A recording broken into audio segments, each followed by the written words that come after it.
আচ্ছা, বাজারে যেটা এখন বর্তমানে মূল্য চলছে 40 টাকা কিলো, সেই আমাদের দেশি টমেটো। দেশি টমেটোর মধ্যে যে যে গাছগুলো কীরকম হয়, সেই গাছগুলো ভালোভাবে আপনাদের দেখাচ্ছি যে টমেটো গাছ কীভাবে হয়। তো সেই ক্ষেত্রে এই রকমভাবে টমেটো গাছ তৈরি হয়। তো এখান থেকে টমেটোগুলো ফুল বেরোয়, ফুল বেরোনোর পরে এটা গ্রোথ হয়। আচ্ছা, এটা ফুল গজিয়ে আছে।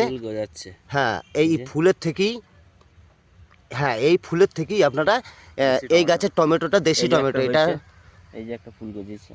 আচ্ছা, এইখানে ফুলটা ফুটে গেছে, মানে এবার এই গাছের যা দেখতে পাচ্ছি তাতে খুব তাড়াতাড়ি এই গাছে ফলন চলে আসবে 6-7 দিনের মধ্যে। তো আচ্ছা, এই এই এই এই যে টমেটো, এটা সম্পূর্ণ দেশি। আচ্ছা, এখন এই টমেটো গাছের জন্য কি এই জমির জন্য জলের দরকার আছে?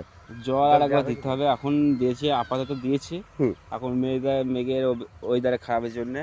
আচ্ছা আচ্ছা, এই টমেটো বৃক্ষ আপনার এই জমিটায় কতগুলো লাগানো আছে? ম্যাক্সিমাম আইডিয়া করে বলছি 20 থেকে 30টা হবে। 20 থেকে 30টা। আচ্ছা, এই জমির উপরে তাই তো? অন্য জমিতে তো আপনার রয়েছেই। বাহ, ঠিক আছে, আসুন আমরা পরের সবজি কী চাষ করেছে সেটা দেখি।